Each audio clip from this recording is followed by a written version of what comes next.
Hello and welcome back to the SP60 Championship with Club100 in 2022, and welcome back to the rather lovely Bayford Meadows. A little bit overcast for the first race, but the weekend as a whole was absolutely fantastic, and Bayford Meadows is always absolutely fantastic as well. Really getting into my top list of circuits. But as we get going for race number one, we qualified reasonably well.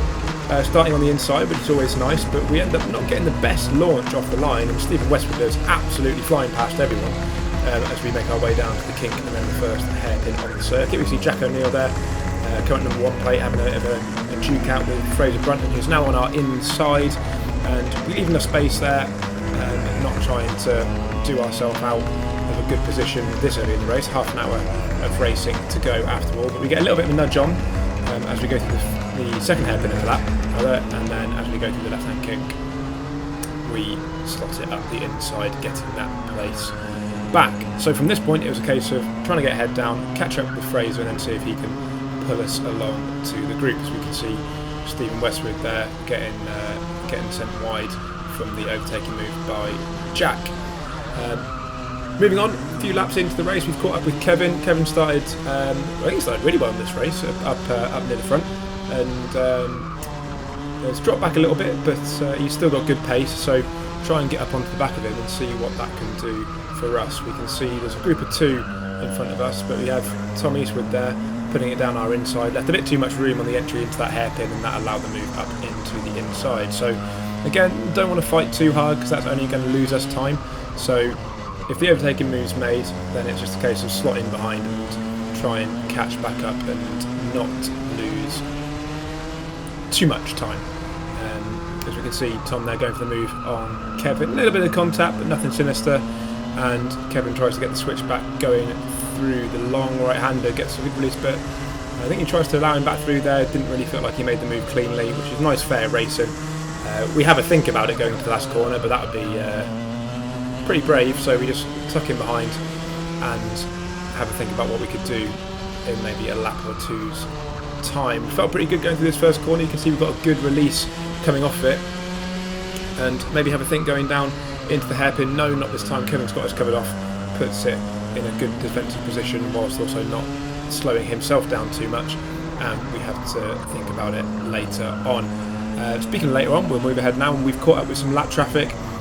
Don't want to get slowed down by this too much, otherwise we'll lose touch with Tom and Kevin in front, and that would not be good for us. So it's important here that we get through past the lap traffic as quickly as we can. Tom having another look down the inside of Kevin, but he's holding it on the outside this time, giving him that good inside line, going round this long right-hander. But as Tom went for the switchback, we ended up giving a little nudge through, helped him through on that move, and we give a little tap to Kevin there.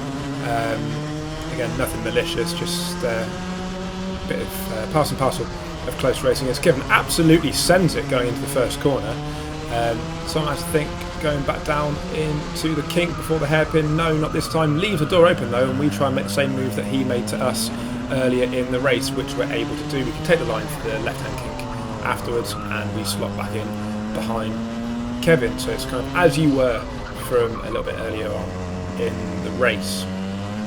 And so we can kind of see that with that fighting and with the back markers that we had to try and get past, we've kind of lost touch with the lead group in front of us, and nothing much really happened from that point on. We go past a couple of stranded carts there with the yellow flag zone.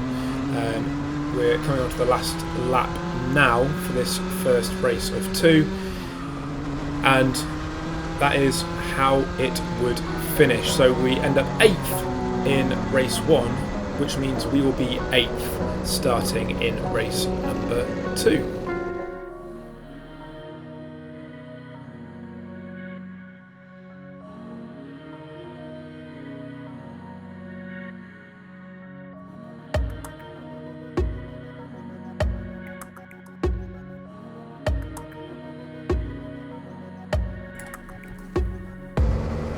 So here we go then for race number 2 at Bayford Meadows, round number 7 of the Sprint 60 Championship. And as we finished our race number 1 in 8th place, that is where we will start. So unlike race number 1, we now have the outside of the grid, which can be quite eventful.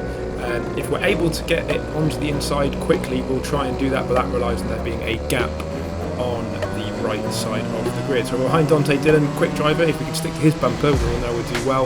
We can't quite slip it all the way to the right side, and we get driven all the way to the left of the circuit, right up that banking and runoff area to the left-hand side, and lose positions hand over fist as we start this race. We are able to cut it back though as we come through the kink, and that means we've got the line coming through this hairpin here, so we're able to get back a few of those places straight away, but we still lost coming off of the first few corners. Able to get it up the inside as we go through the hairpin there, but then we're forced really wide. That hurts our momentum a lot, and we can see Andrew Graham there coming through. Again, another quick driver, so if we can try and stick on his bumper, we might be able to get ourselves back into a good position nice and soon. So at this point, the race is starting to settle down a little bit more. People have got themselves into a position where we're not having to fight immediately around every corner, and we can start getting our head down and trying to get ourselves back forward towards the front. Now we can tell that we had a decent kart in this race here, and as Andrew there, he clips the curb coming out that last corner. That really hurts momentum going through there, so he looks for the move going up the inside, doesn't quite commit to it. We ended up running into the back of him trying to maintain our momentum, and that means that a bit clumsy, but we're able to get through, and at this point trying to keep Andrew on our bumper, see if we can pull him along as we return the favour for a little bit of a clumsy move, admittedly going through the first corner. As we go down towards the horseshoe, good move towards the inside, the space was left, so we're able to take that, and then we can cut it back across round the right hand double apex corner as we move towards the tail end of the lap. Now, defensive line for the driver in front there, which means that we can go out to the white. We didn't have anyone behind us at that point, and then we can see the possibility of going to the inside for the hairpin here. Run a little bit wide, but not the end of the world. It means that we're able to keep a little bit more momentum going, makes it a bit easier to get off the corner, and we're a little bit less at risk as we go into the second hairpin of that tight, twisty, technical section that is the second sector of Bayford Meadows. And as we come across the line here, we can see the gap to the battle for third as we cross the finish line there going through the first corner, and it's quite a long train of karts, and we're about to find out why that is in a minute. But first thing we need to do is we need to try and catch up. So it's qualifying laps from here, and qualifying laps work. So not only did we have a decent kart that we could keep the pace up in, this train of karts in front was headed by Owen Gemman, quick driver, but got unlucky in this race with a kart that probably needed a lot more hustling than Owen would have liked for this race, and it resulted in a long train of karts all fighting to take that third position away from him. So we've managed to catch back up now behind Tom Eastwood as Kevin's getting a bit fighty with the driver in front. You see Tom gets a good run through the left hand corner there, up the inside, we follow him through, put that move on Kevin. He's not quite able to hang it around our outside and take that inside line for the long right-hander, and so he's moved up a place in this long train.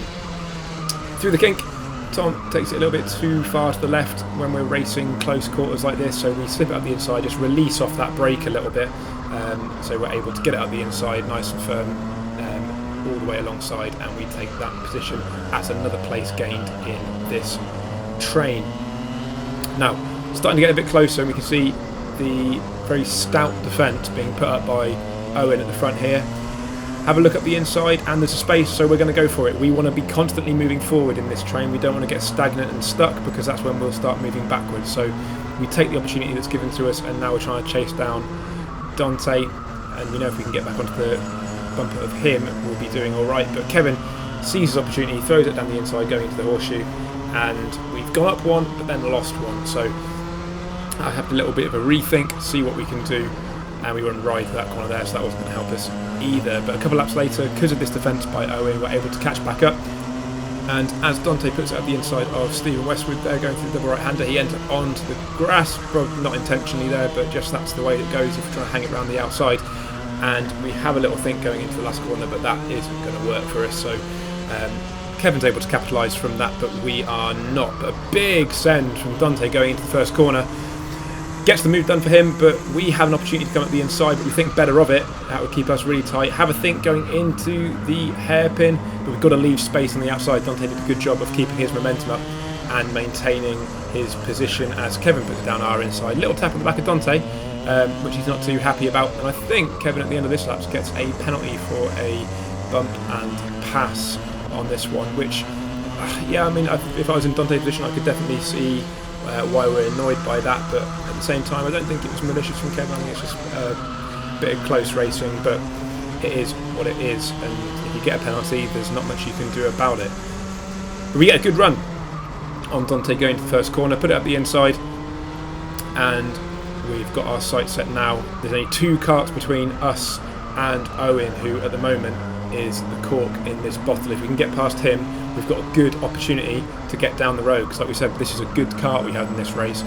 It's got us into this position so far, and it might be able to take us even further down the road. Still a battle for third, as we can see Ben Lambeth and Kevin trying to plan their moves up ahead. So as Owen goes defensive going into the horseshoe, Kevin tries to take it around the outside. I think he's thinking if he can hang it around there, he'd have the line going to this corner, which he does, but on Ben Lambeth rather than Owen. We have a think, try and sneak it down the inside, and we come to this fast kink. That would be a brave move, so we just think to live and fight another day, and we tuck back in behind Ben. But coming down the start finish straight, have we got a good line? He wants us to tuck in behind, and so we think, okay, yeah, there's a little bit of a gap between us and the 2 in front, so let's push you along for the time being, and then once we get there we'll start our attack again. So in a matter of a few corners we've caught back up with Owen, who again really hard defending going in through this technical section, because I'm sure he's aware by now that if one can come past, there's a possibility of a whole train load of karts going past, and that would not be good for his race. So he's defending as hard as he possibly can, while still trying to give space for racing. Now, as we can see there, Ben nudging his way past, which Kevin's not too happy about, but tucks back in, and heads are still down trying to get past Owen. So we're still in our effort of trying to get ourselves into prime position here, making this overtaking move and possibly going off into the distance. Now Kevin goes to the outside, and not probably the move we want to be making, as Ben runs wide to try and hold that off, but we're able then to sneak up the inside and get into our prime position that we were looking for. So on trying to defend that move against Kevin, that gap opened for us, which we were able to take, and we're now in the prime seat. So we've seen the move to the outside round this corner, hasn't worked so far, so we tuck in behind Owen and give him a little nudge down the straight. That boosts our speed a little bit, or boosts his speed and keeps us going, but it also stops anyone trying to put it up the inside of us. A little bit of a tap as we go to the double right, couldn't get off that corner clearly. One of the things about this kart, this wasn't releasing coming off corners, and we get a good run going down the start finish straight, but Owen keeps it hard to the right hand side, not wanting anyone to get that inside line going to the first corner, and we get a good run. So we go to the outside, we feel like we could cut it across, but not quite all the way. Owen's able to put it up our inside and runs us to the exit. He had the line, he's perfectly entitled to do that, and we lose a position to Ben, who gets through. Owen desperately trying to keep himself in front, puts it up the inside of the hairpin and keeps hold of that third position that he currently has. We go to the outside here, and this was the big mistake.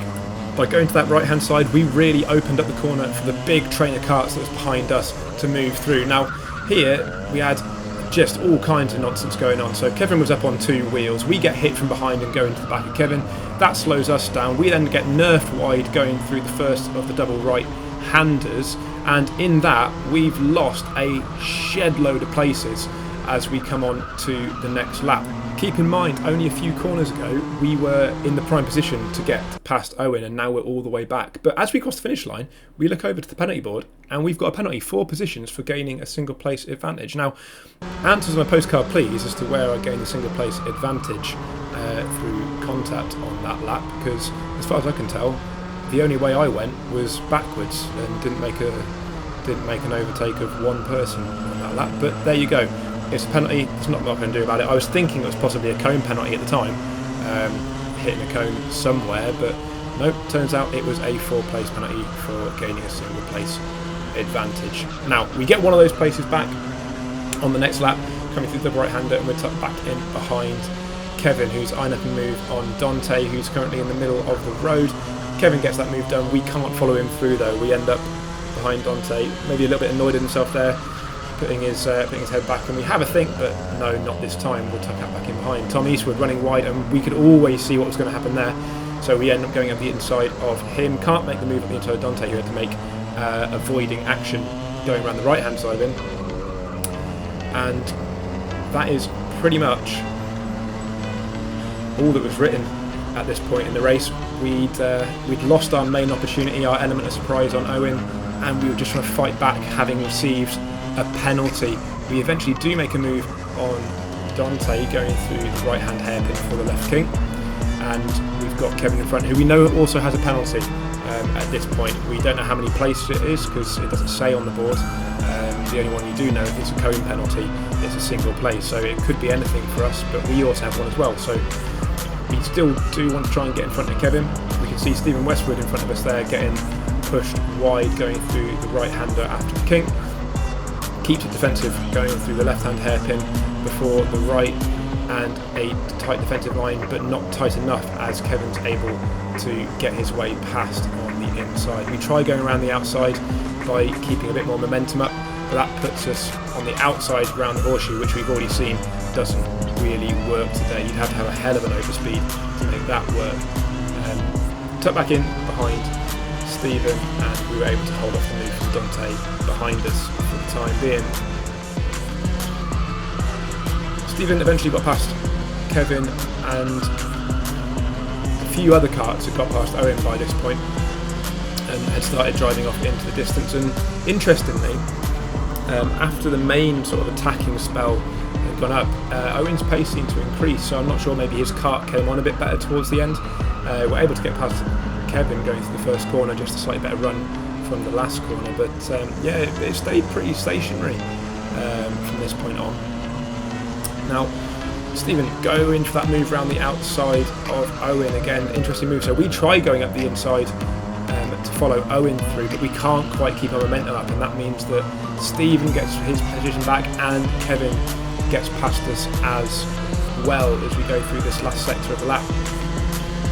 Nothing doing going through this last corner again, like you'd have to have an absolute miracle shot going through there, and that was the last lap as we crossed the finish line. One of the most eventful and fun races of the year so far. We get a thumbs up from Kevin, and the only thing was that 4th place penalty, but that's the way it goes sometimes. It's racing. So I hope you enjoyed that as much as I did in the seat.